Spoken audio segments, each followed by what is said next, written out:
তোমাদের মধ্যে কারা কারা কচুরি, পকোড়া, জিলাপি এসব কিছু খেতে ভালোবাসো তাই না? আজকে চলো এগুলোকে ইংরেজিতে কী বলে আমরা একটু শিখে নিই। সবার প্রথমে আসি কচুরি। কচুরি তো বোধহয় বাঙালিদের একটা বেস্ট খাবার বা প্রিয় খাবার, বিশেষত জল খাবারের সময়। তোমরা কচুরি হয়তো অনেক দোকানে খেয়েছো, কিন্তু কচুরির ইংরেজি কী হতে পারে বলো তো? কচুরির ইংরেজি হতে পারে পাই বা পেস্ট্রি, PI পাই বা পেস্ট্রি, PASTRY।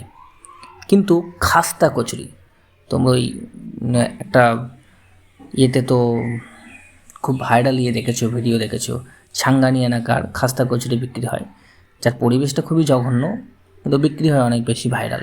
তো সেই খাস্তা কচুরিটাকে ইংরেজিতে কী বলা যেতে পারে? ওই রকম খাস্তা কচুরি যদি হয় তাহলে তাকে ইংরেজিতে বলা যেতে পারে crusty savoury pastry. Crusty savoury pastry. Clear?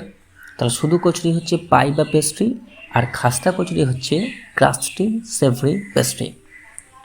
Next হচ্ছে সিঙ্গাড়া। সিঙ্গাড়া খেতেও অনেকে ভালোবাসো, 3 মাথার সিঙ্গাড়া, তাই না? তো সেই সিঙ্গাড়াকে আমরা ইংরেজিতে বলতে পারি রিজোল। সিঙ্গাড়াকে আমরা ইংরেজিতে রিজোল বলতে পারি। জিলাপিও খেয়েছো নিশ্চয়ই। মেলাতে গেলে তো মেলা টেলা বসলে তো জিলাপি সব থেকে বেশি বিক্রি হয় বোধ হয়। তাহলে এইরকম জিলাপিকে আমরা ইংলিশে কী বলতে পারি? জিলাপিকে আমরা ইংলিশে অবশ্যই বলতে পারি ফানেল কেক। কী বলতে পারি? Funnel cake. নেক্সট হচ্ছে আমাদের পকোড়া। পকোড়া তো বোধহয় খুবই ফেভারিট, অনেক ধরনের পকোড়া হয়। সেই পকোড়াকে ইংরেজিতে আমরা বলতে পারি ফ্রিটার্স। পকোড়াকে ইংরেজিতে কী বলতে পারি? ফ্রিটার্স। একটা কথা সবাই মনে রাখবে যে এক্স্যাক্ট আমরা এগুলোকে ইংলিশে হয়তো না পেতে পারি, কিন্তু জেনারেলি এগুলোর মিনিং এটাই হয়। কারণ ইংরেজি আমাদের ল্যাঙ্গুয়েজ নয়, আমাদের ভাষা নয়, এটা বিদেশের ভাষা, এবং বিদেশে জেনারেলি এই ধরনের খাবার পাওয়া যায় না। তাই আমাদের ইন্ডিয়ান খাবারগুলোকে তারা তাদের মতন করে নাম দিয়েছে। তাই তোমরা এগুলোই মনে রাখতে পারো।